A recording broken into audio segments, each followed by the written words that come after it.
ahead. Different committee this time. It's a definitely different committee. My name's Terry Hall, and I'm founder of a group called, normally you know me from transportation related and turf, but we have a local liberty group as well, We the People, Liberty in Action. And my family live along Highway 39, basically like, you know, what's been dubbed ground zero for this disaster, at least in Hunt. Our entire Hill Country community has been devastated, physically and emotionally, and there just aren't words to describe the scale of it. Every person's been touched in one way or the other, and we're very, very grateful for the state for your help in so many ways. We see it, we feel it. It brought in needed help in our worst hour. Our local resources were and still are stretched beyond their limits. We will continue to need state support, and the state picking up the cost of the debris removal alone will save our county from bankruptcy. We cannot thank you enough for that.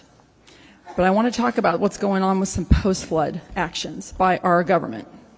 In spite of the biggest cost already being borne by the state, both Kerr County Commissioners and the City of Kerrville raced to start the process to raise property taxes potentially up to the 8% max, exploiting the disaster loophole that the legislature allows them to do without coming to the voters. Our little town is no different than most in Texas. Affordability is already at a crisis point.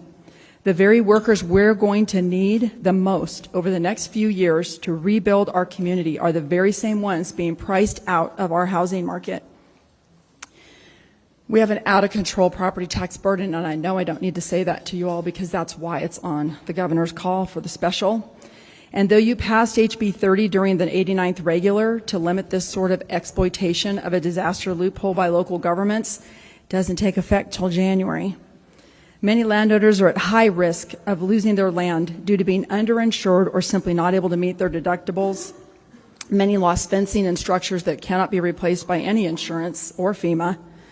Businesses that were paid for now have no option to rebuild other than SBA loans to pay it back, that they have to pay back. Many of them are too close to retirement age to make that even worth it. The affected areas have a high vulnerability to having big corporations like BlackRock swoop in and buy up our beautiful riverfront and turn Kerr County into something that we won't recognize. We know Senator Colcourt's foreign land ban bill passed this session, but it only applies to enemy nations. There's nothing to keep foreign entities from buying up our distressed land. We need the legislature to step in and protect Kerr County residents from our own government. And this is a very real threat of skyrocketing property taxes with all of these different taxing entities doing it all at once. We're asking that you tie any state assistance, any state dollars, to the requirement that local governments can't do this to us with our property tax. If you threaten to pull funding for state debris removal, that cost alone, they would walk back these property tax hikes at lightning speed. We feel like this shouldn't even be a discussion on the table. Literally, the president and the governor sat here in this building promising that we would have every resource that we need to rebuild. And the very next Monday, the first thing our county judge put on the table was an 8% property tax hike. On top of that, the county commissioners are seriously considering across-the-board pay raises for all county employees, including for Terry, themselves, you need to wrap it up. for the fourth year in a Terry, row when your our time's families up. are hurting. Close her up. All right, appreciate it. Go ahead, sir. My name is Jacob Wellens. I live here in Kirk County. I work in cybersecurity incident response, so I deal with emergencies, some of which can be life-threatening, like with hospitals, but I don't usually deal with natural disasters. Most of the time when there is a disaster like this, it's not actually lack of technology. It's more a lack of planning, training, or preparing for the worst. I grew up in Austin but spent summers here in Kerrville. I remember past storms intruding on Camp Chrysalis on Turtle Creek here in Kerrville. I was at home, safe and dry, while neighbors like Sherry Shine, two roads away, lost everything. The only reason why that family is still with us today is because they were out of town. The story isn't rare here. That grief is real. There are serious questions that need to be answered. I'm not asking for more government. I found that increasing government generally makes problems worse. I do believe, however, the state does have a role in equipping local communities to protect themselves. First, modernizing flood alerts makes sense. Sirens may not in some areas. We may need a layered approach, gauges, NOAA, weather stations, mobile alerts, radio systems, and sirens, if they make sense. Camps need to drill for floods. It needs to be a requirement. We drilled for cyber attacks. Why not other situations and disasters? A $30 NOAA radio in cabins where cell phones were not allowed could have made a huge difference. I urge the legislature to support county-led tabletop exercises that include camps, emergency management, local responders, and businesses. We already know our worst-case scenario now. We can plan for it going forward. Texas doesn't control the National Weather Service. However, we can lead the effort to improve the quality of the alerts we receive. Texans are tuning out repetitive, vague flood warnings. Let's work with our federal partners to make alerts specific, actionable, and worthy of attention.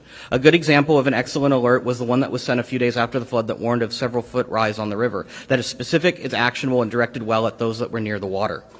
I support requiring camps to have real emergency plans. We must talk honestly about land use. I'm not asking necessarily for zoning mandates, but people should be informed when they build in flood-prone areas. We can encourage better decisions through education and incentive. We need to bring back signing up for emergency alerts via driver's license renewals. That was a bill that was considered a few sessions ago, I believe it was. We should allow that, and this legislature can make that happen. We also can't ignore the emotional toll on the communities that are impacted. We have a child, a little girl in our church that lost her best friend as a result of this flood. Her friend was at Camp Mystic. Had her parents sent her to camp this year, she would be gone as well. Lastly, I wanted to thank Representative Verdell. He was here getting his hands dirty in the mud and the muck, not observing, but actively helping. He spoke with survivors, worked alongside responders, and truly witnessed the scale of all the loss. That kind of firsthand experience is rare in policymaking. I urge you to listen closely to his insights as you consider how best to help Kirk County and other counties that were impacted by this. So we don't need more state bureaucracy. Big government mandates don't solve this. The state still has a critical role to play, though. We need it to help equip the local people, the ones that know the land, the roads, the risks, to plan, train, and prepare. This is a moment to focus on what works: coordinated drills, clear alerts, informed land use, and yes, we need some mental health support in this community. Thank you for your testimony. Let's back local solutions with the resources they need. We're going to come back to questions shortly. Go ahead, ma'am. Hello, am I on? My Very name is close. Ann Carr, and I didn't want to be here today. I thought that I had done my job by going to Commissioner's Court on July 14th. I went as a resident of Ingram that lives on Ingram Lake, and we have some real concerns about our lake. Senator Flores and Campbell, I believe y'all flew over Ingram Lake most likely when you went out to hunt. What we have noticed since the flood is our lake has become a toxic pit. We've talked to divers that have been out there. They have found vehicles. We have asked them direct questions. Are there bodies in the water? Their answers are yes. We have an RV in front of our lakefront. Our lakefront is unique in that it's very long. It's about 35 yards long. A lot of the lot owners that surround the lake have deeds that go back 100 years. So we own 50 feet into the lake. We can't get access to our lake to clean in front of our lake. I was told by Judge Rob Kelly that the lake was going to be drained. And I thought, okay, this is great. Our job is done. A week later, I think I read in the Kerrville Daily Times that there is no money from the state to drain the lakes. And that's why I'm here. I did a little bit of homework. It looks like we have about $27 billion in our rainy day fund. And that lake in Ingram is the heart of our city. It brings money into our city. We have people that come in and boat, fish. They spend money at the restaurants. We're a poor community. And we need that lake drained. We need to recover the bodies. Lieutenant Governor Patrick, you said something earlier today about we got to do all we can to make this we got to protect the public, and this is going to require something that's local, that people like me can come out and tell y'all what we're seeing. We have an oil slick that continues to bubble up right in front of our property. There's a vehicle down there, and we're being told now that they're not going to drain the lake. You need to allow the lot owners, homeowners, to get out there. If the state's not going to pay for the cleanup, then let us go clean it up. We're willing to get our hands dirty, but we need y'all's help. With $27 billion, I think that the state of Texas can reach down and help us clean our lakes out. And we're going to find bodies out there. I'll piggyback on what the young lady said from Sandy Creek.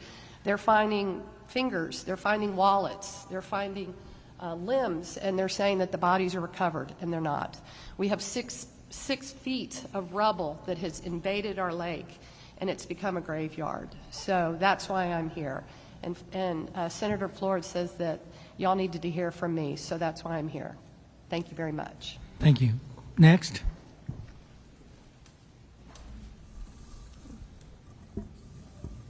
Good afternoon. My name is Nancy Zidunkwitz, and I'm speaking to you on behalf of Hunt, Texas today.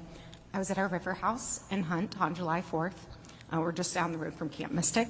My family has had property on the South Fork for nearly a century. My mother went to Camp Mystic, so did I. We've weathered many storms, but July 4th was completely different. Our home is 35 to 40 feet above the normal river water level, and by the time my father happened to wake up at 3 a.m., the water was already at the house. And we had no warning. Within minutes, the water was already covering the yard, which is how I injured my ankle. And we raced to our cars. We drove out onto Highway 39. There was nowhere to go. All the routes to higher ground on the other side of 39 are fenced, and the water was rising too quickly for us to try to make it to higher ground on foot. So we climbed on top of our cars, and then we climbed into cedar trees, and I had to help my 66-year-old mom.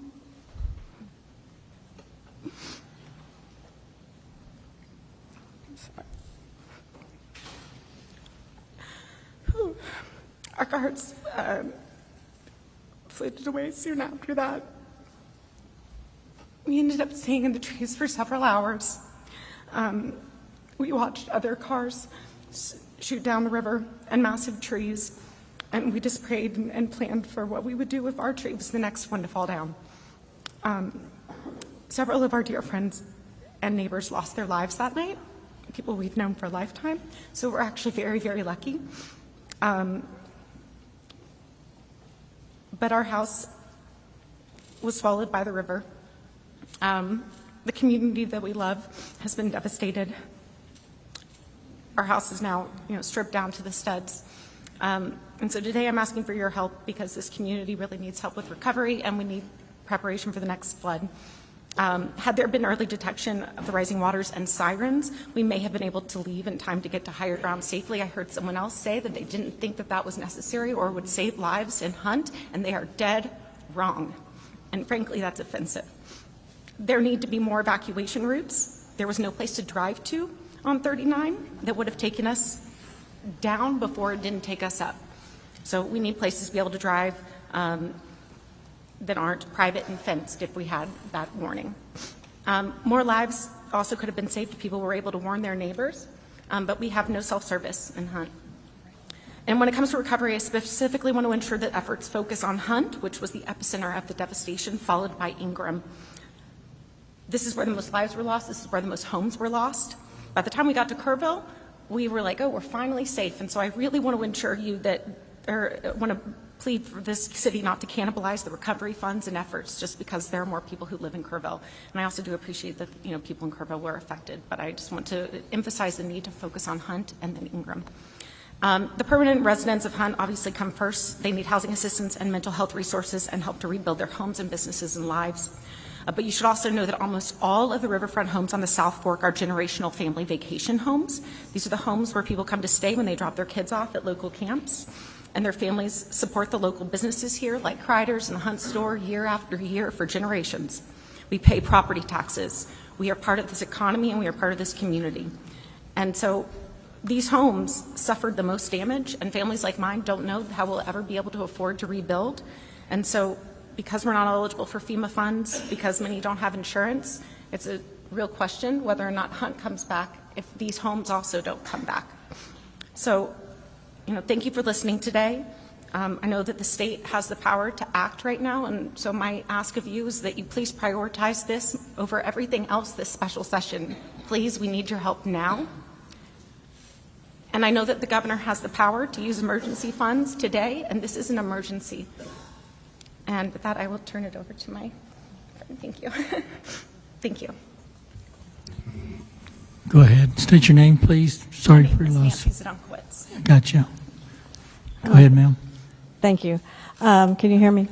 My name is Rolinda Schmidt. Good afternoon, Chairman Perry and King and members of the committee. I serve as president of the Texas Association of School Boards, and I've also been a trustee here in Kerrville ISD for 30 years. We're grateful you chose to hold this meeting in Kerrville. This hearing is important to all those present and to many across our state and nation.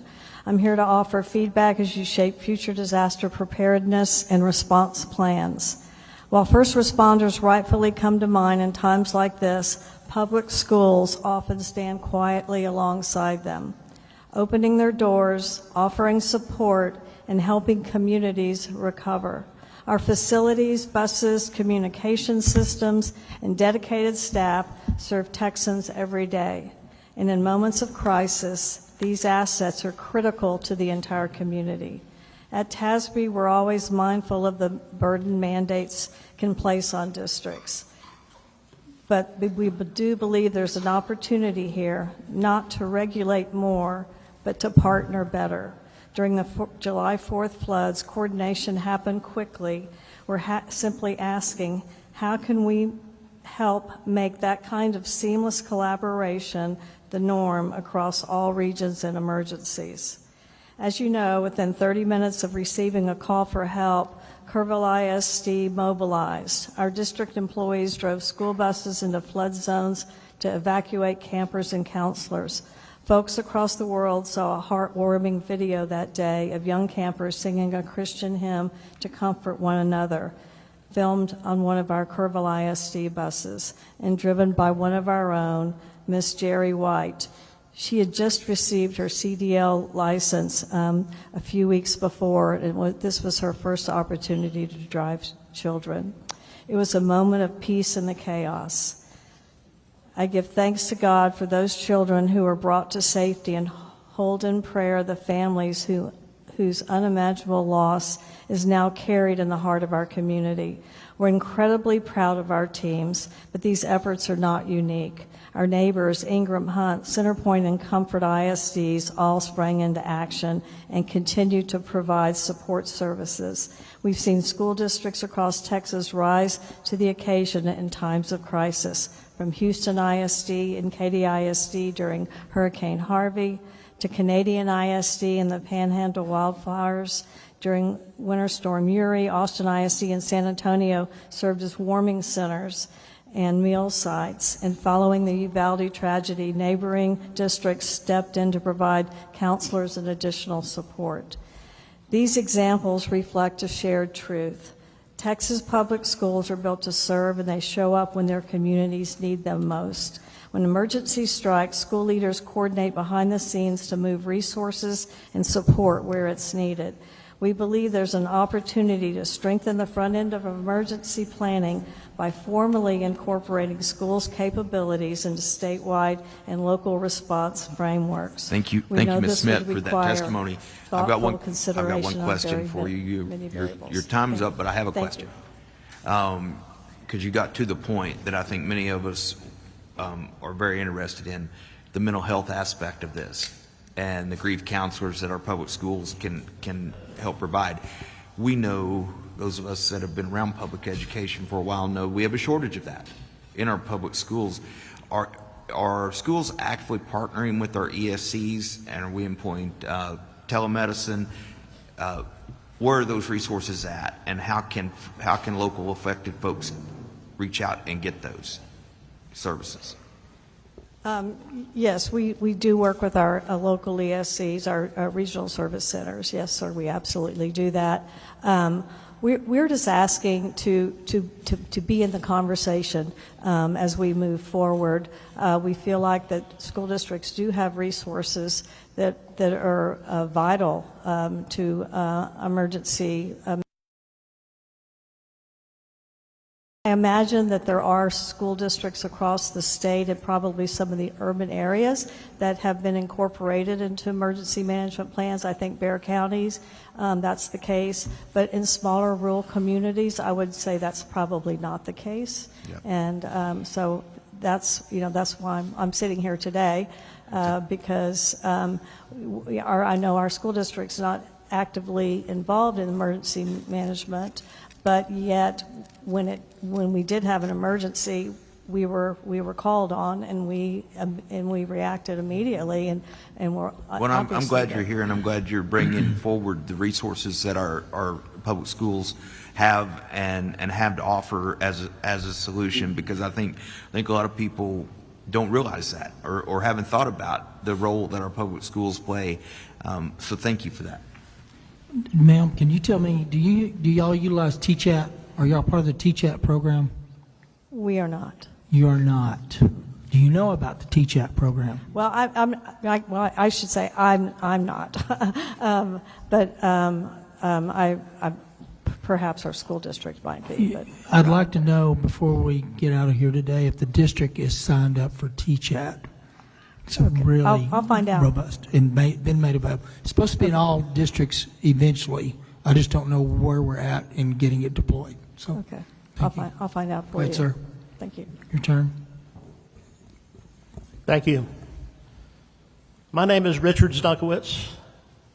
Nancy is not only my daughter, she's also my hero.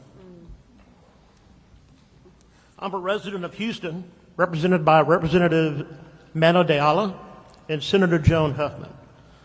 Today I'm here as someone who spent over 40 years on the South Fork with my family. And the house is just downstream. It's the first house downstream from Camp Mystic, where my wife's family has had property since the 1930s. On the night of July 4th, my wife, Nancy, my daughter, and I barely survived the flood that overtook our property at 3:15 a.m., with water rising so fast that all routes were blocked, upstream and downstream. We climbed into 2 cedar trees on either side of Highway 36 and held on for 2 hours. Just minutes of delay, by my estimation, 3 minutes, we wouldn't be here. The floodwater reached 6 feet on Highway 39, my waist as I sat in a tree. We all know the hill country has flash floods, but this one was different. This was life-threatening, and our systems simply weren't prepared. First, our warning systems must do more than send routine alerts. My phone warned of flooding, but our home is 40 feet above the river level on a bluff. Never been flooded. We had no idea we were in real danger. We need alerts that differentiate between, I'll call them normal floods, and catastrophic events. And we need reliable cell coverage in remote areas to make them work. Second, we need to inform visitors, especially campers and short-term renters, who don't understand the terrain or how fast water can rise and how fast it can move. That means better signage, digital alerts, outreach through local lodging and camps, basically a system. Third, sirens are a very good idea, but only if they're backed by reliable power, things like batteries and regular maintenance. I work in that industry, so I know the challenges of remote area reliability. A siren that does not work in a storm is no siren at all. Fourth, some homes stood. Others collapsed or were swept away. We lost 4 friends that morning, including 2 in what appeared to be a really solid house. We should consider updated building codes for floodplain properties, things like elevation standards and rooftop escape. And finally, we need evacuation options. Our property was trapped on both sides. The only escape we had was up into private land. I urge the legislature to identify emergency rights of way in certain flood-prone areas, even if that means new road construction or limited land acquisition. It won't be popular, but it can save lives.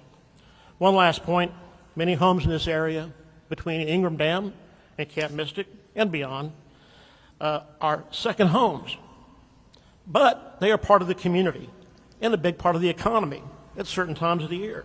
Please don't exclude them from relief programs. Thank you. These families Thank you. Appreciate it. Senator Menendez. Thank you, Mr. Chairman. So much to unpack. First of all, we can't express how sorry we are for everything y'all have been through.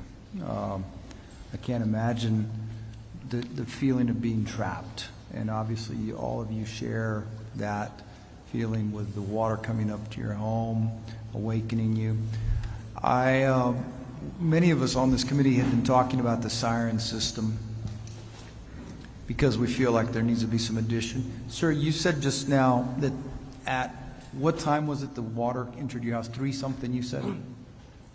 I woke up at Richard Zedekowitz. I woke up at 2:50, told the ladies to pack bags, we were ready to go. By the time we got out of the house, it's about 3:05 to 3:10. Yeah. Water was coming around the back side of the house.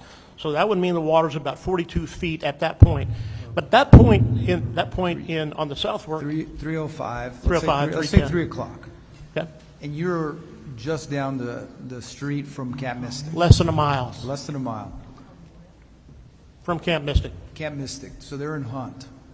Because we know that at 1:14 was the flood warning. So if at 1:14 the flood warning starts a system of announcing, of awakening people somehow, an evacuation or a rise up to a higher ground, and I think you're on to something in terms of some sort of emergency easements that would be forced on folks. People would understand. I think private landowners would understand that if their neighbors need to get to higher ground, they would give them a permission to come up. So there's a lot of good suggestions. I hope you can make your testimony available to us. Absolutely. A hard copy. Thank you. To the Kerrville School Board president, I understand that the school district provided quite a few resources to many of the first responders, and so I want to thank you for that. But one of the things we've heard over and over today is the lack of cell phone coverage. And so my understanding is that TASB has a program, something called Connected, and so I was wondering if you could tell us, because I want to know how we can work together, because school districts are in every single community. So they have assets and resources that they need to be helping, just like they do today in terms of the people who drove that bus to save those little girls. Yes, this is a voluntary and free program provided by TASB to school districts. We did some research and we found that 50% of Texas school districts have poor cell coverage from one or more providers, and mostly, obviously, more rural areas. And we know that we've heard over and over again throughout this hearing and the hearing last week about that cell service was an issue, that some people just didn't have connectivity. So this Connect Ed program is voluntary and free, and it assists governmental entities with selecting and contracting with a cell tower provider. If a cell tower is built, also the entity that owns the land where that is constructed can receive revenue, lease revenue. So can we ask? I'm going to ask you a favor as the president of. I think you're the president of TASB as well. Yes. Okay. Would you look into what we can do to help it, working with whatever providers are out there to expand broadband as well, broadband, and then tell us what we can do to help. Yeah. Well, what I would suggest, I know time is of the essence here. Y'all have a very long day. What about if I suggest that I connect our facilities department that's over that program with perhaps some members of this committee, and then they can provide the information to you, and we can see how that could be helpful moving forward and getting better cell service. Yeah, that absolutely Would that be work? helpful.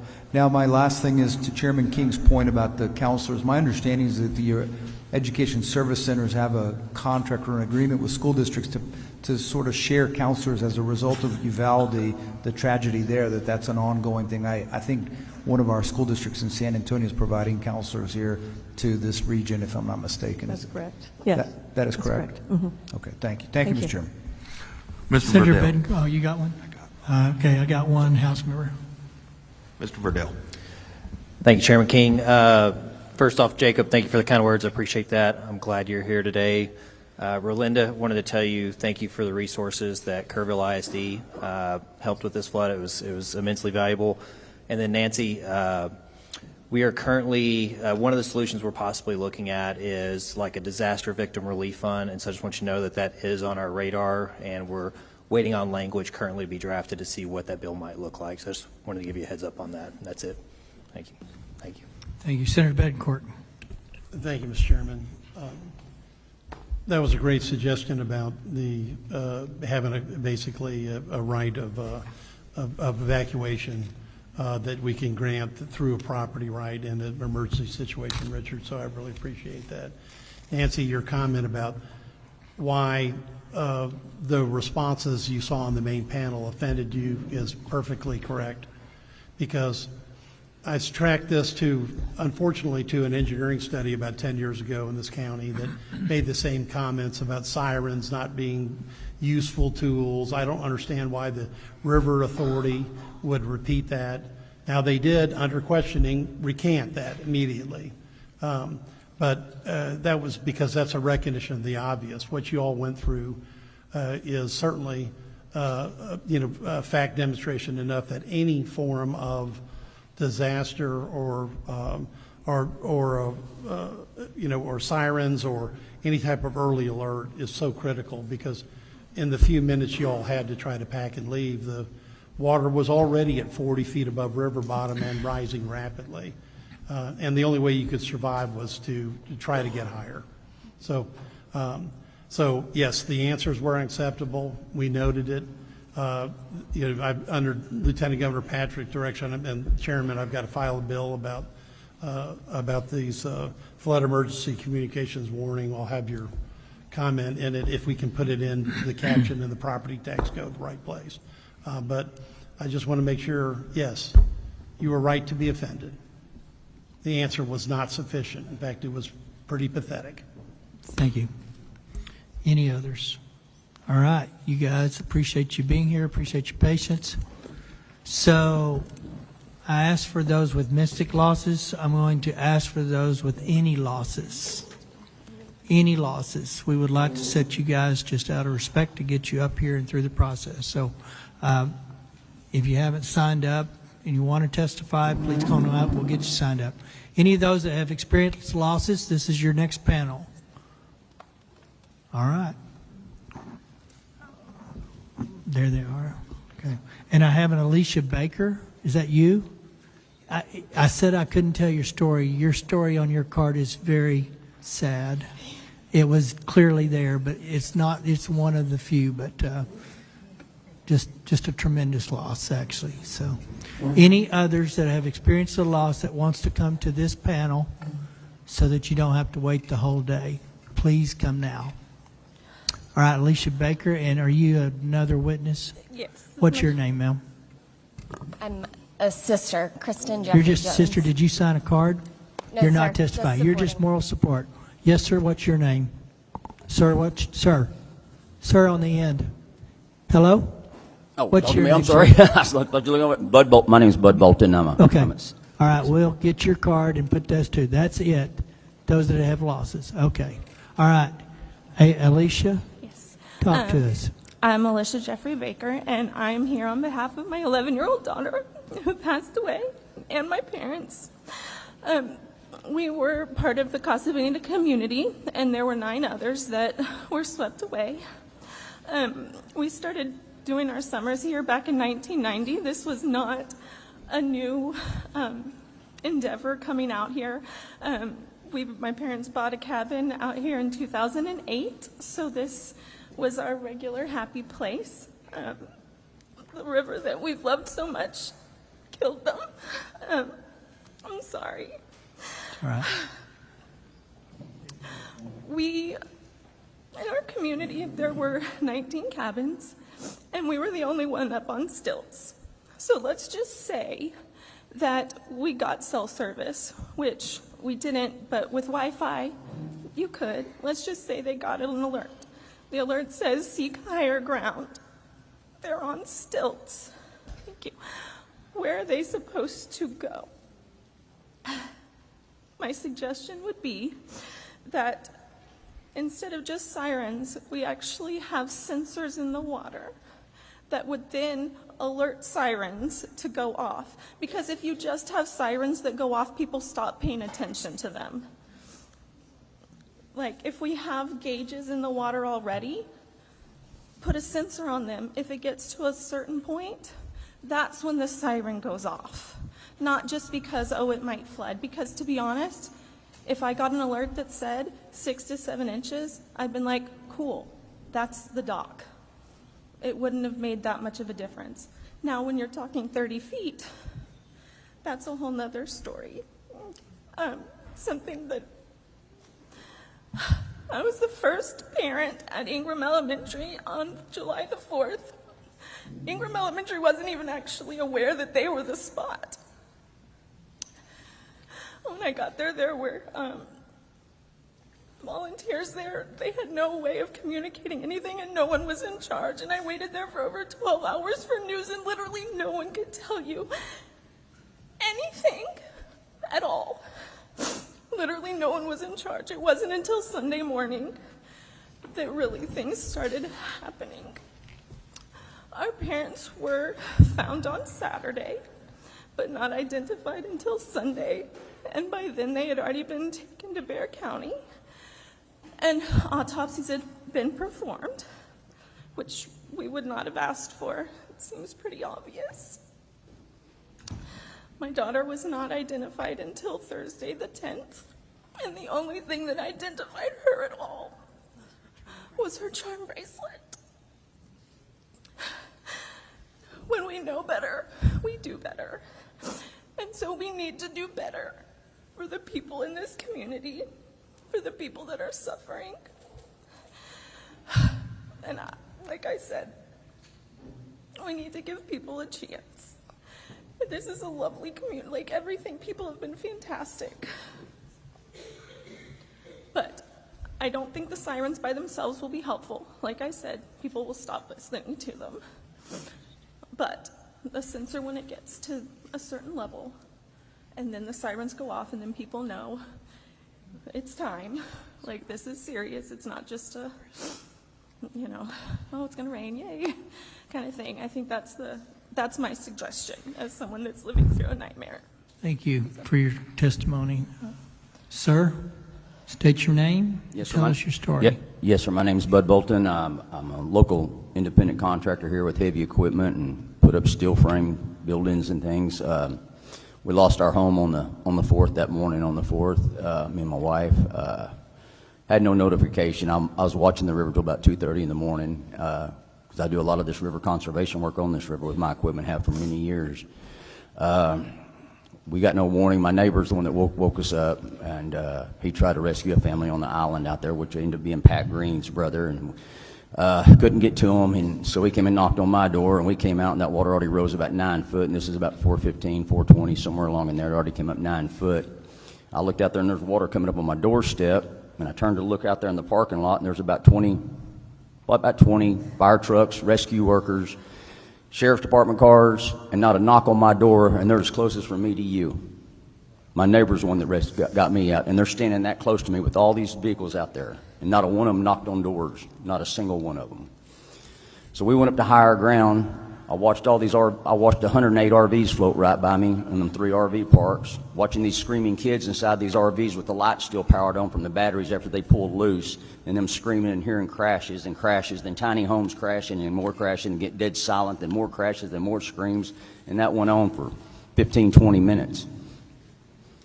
We got an alert to evacuate after all the homes were gone. That's when our alert came in, and it came in on my wife's phone. It didn't come in on my phone. She's standing there next to me. That's when we got our alert. Of course, then we get an alert this past week saying we need to evacuate. There's a chance the river we got a chance of 3/4 inch rain. That was pretty much a slap in the face to the people in Kerrville. We didn't get one when it rose 28 foot, but we got one when it was going to rise an inch. So there's an issue there because these right here don't work. There's no service out in Hunt. I do a lot of work in Hunt. Done a lot of work for Mystic Camp with heavy equipment. I know a lot of these homeowners that lost their property because that's what I do. And I want to address something here because this is what I did for Trinity River authorities up there. Is river conservation work is the name of the game. It's river conservation work is the name of the game. This river's full of islands, full of them, little islands. Where the river parts and comes back together, parts and comes back together. Lots of trees that are in the water, not on the river banks, they're actually in the water. Tens of thousands of them. All that's got to come out. That water's got to be able to flow without any resistance. And when you start getting resistance, you start getting water backed up, just like if you dig a ditch.